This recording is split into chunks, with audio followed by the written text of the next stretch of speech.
Alors que le mouvement des Gilets jaunes fait beaucoup parler de lui, je vous propose dans cette vidéo de mieux comprendre ce dernier, mais aussi la transition écologique, puisque c'est la hausse des produits pétroliers qui a fait débuter ce mouvement. C'est après le générique, c'est Kazoo et vous êtes sur Ekewan, à tout de suite.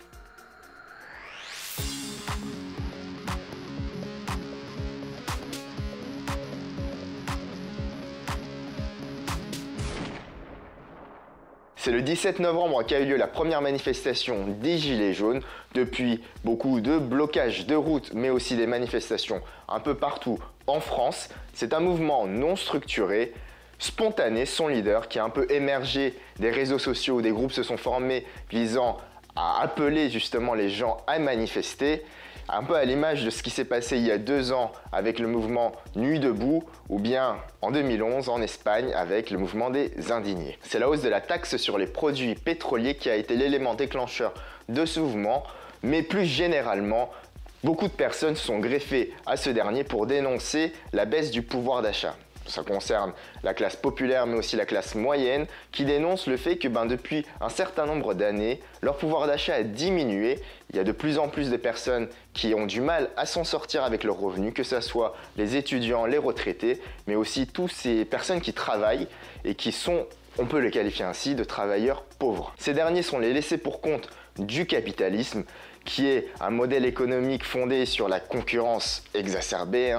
Les différentes personnes doivent toujours, depuis l'enfance, être les meilleures pour trouver une place. Et du coup, ça creuse les inégalités. Et il est difficile pour beaucoup de personnes de trouver sa place et de pouvoir s'en sortir, de pouvoir vivre dignement et de pouvoir espérer une vie heureuse. Dans ce contexte-là, il est compréhensible que ces personnes doivent passer par une certaine forme de révolution, comme ils l'appellent ainsi, une révolution pacifique pour pouvoir s'en sortir. Lorsqu'il y a des inégalités qui deviennent aussi importantes, il n'y a peut-être que la révolution qui peut permettre d'aplanir la situation, de rendre la société plus équitable. Et au-delà des manifestations, ceux qui sèment un peu le trouble et qui divisent la population, c'est les blocus, les blocages de routes, puisque il y a des commerçants qui font la majorité de leur chiffre d'affaires annuel dans cette période des fêtes, entre fin novembre et le mois de décembre. Et à cause de ces blocages, les clients ne peuvent pas accéder à ces commerces. Il y a aussi des problèmes de ravitaillement, de fournisseurs. Et du coup, ces personnes-là aussi ont du mal à s'en sortir, dénoncent ce blocus. Les Gilets jaunes parlent de solidarité, ils disent qu'ils font ça pour le bien de la société générale et c'est vrai que ces commerçants font aussi partie des gens qui sont défavorisés dans cette société. Ça fait le jeu du gouvernement et de l'élite puisqu'il y a bien l'adage diviser pour mieux régner qui s'applique à cette situation, alors que selon les sondages, il y a 70% de la population qui sont favorables à ce mouvement. Et ce qui est intéressant aussi, c'est qu'il y a aussi 70% de la population qui sont favorables au fait que l'écologie devienne une priorité du gouvernement. C'est assez ironique lorsqu'on sait que cette hausse de la taxe sur les produits pétroliers fait partie de ce programme de transition écologique qui vise à ce que la société française change, qu'elle soit moins polluante, plus responsable écologiquement. On sait depuis quelques temps qu'on a atteint un point de non-retour, on ne peut plus revenir en arrière, on a tellement pollué que la Terre court vers sa fin.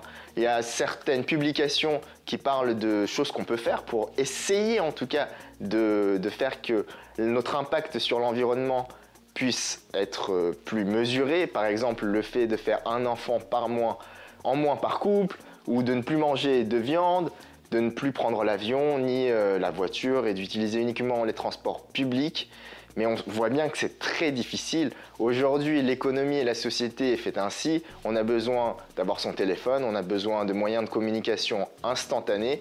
On a créé de nouveaux besoins qui nécessitent des sources de pollution puisque l'électricité, ça coûte cher et surtout, ça pollue à produire.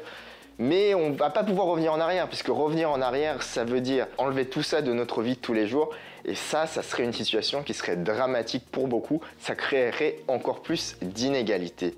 Dans ces circonstances-là, moi ce que je pense, c'est qu'il faut rester optimiste. Malgré le fait qu'on sait qu'on court vers notre perte, il n'y a rien qui est perdu, parce que l'être humain fait partie de cette espèce dominante sur la Terre, mais on est aussi très intelligent. Et le salut pour moi passe par le progrès. On peut toujours essayer de trouver de nouveaux moyens.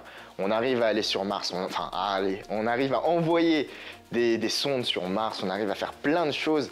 On va peut-être aller habiter sur une autre planète, on ne sait pas, mais en tout cas, grâce à tous ces progrès-là, on trouvera un jour une solution. Et c'est ça qui est important, c'est de toujours essayer de faire en sorte de favoriser ce progrès, de favoriser l'innovation, de favoriser justement l'éducation et toutes ces personnes-là qui habitent sur Terre, de favoriser à ce qu'eux puissent continuer à innover, à produire, à être intelligents. Et c'est grâce à ça qu'on va pouvoir s'en sortir parce que, au final, est-ce qu'on a une autre solution ? Je ne le crois pas. Et par rapport à ce mouvement des gilets jaunes et aux inégalités, c'est sûr qu'il faut faire quelque chose parce que cette taxe sur les produits pétroliers, c'est comme la TVA, c'est des formes d'imposition qui touchent une population, on va dire, généralisée, qui ne fait aucune distinction entre les riches et les pauvres. Il y a certaines mesures de ce gouvernement-là, par exemple le fait de supprimer l'impôt sur la fortune ou quoi, qui fait que on attire les riches sur notre sol. On en a besoin des riches, mais aussi de faire en sorte que les inégalités se réduisent et de nouvelles mesures plus égalitaires, plus équitables seraient la bienvenue. Et justement, ce mouvement des Gilets jaunes a pour but de favoriser tout ça via un dialogue. On espère qu'il y aura un dialogue et qu'on pourra mieux vivre ensemble parce que si on ne vit pas mieux ensemble, on ne pourra pas innover ensemble, on ne pourra pas s'en sortir plus généralement. Voilà, j'espère que cette vidéo vous aura plu, vous aurez compris un peu plus tous les enjeux de ce mouvement et ce que ça représente.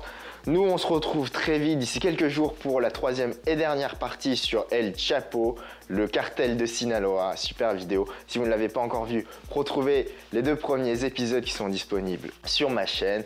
Abonnez-vous, likez la vidéo, partagez-la. Et n'oubliez pas que l'arme la plus dangereuse au monde, c'est le savoir. Peace!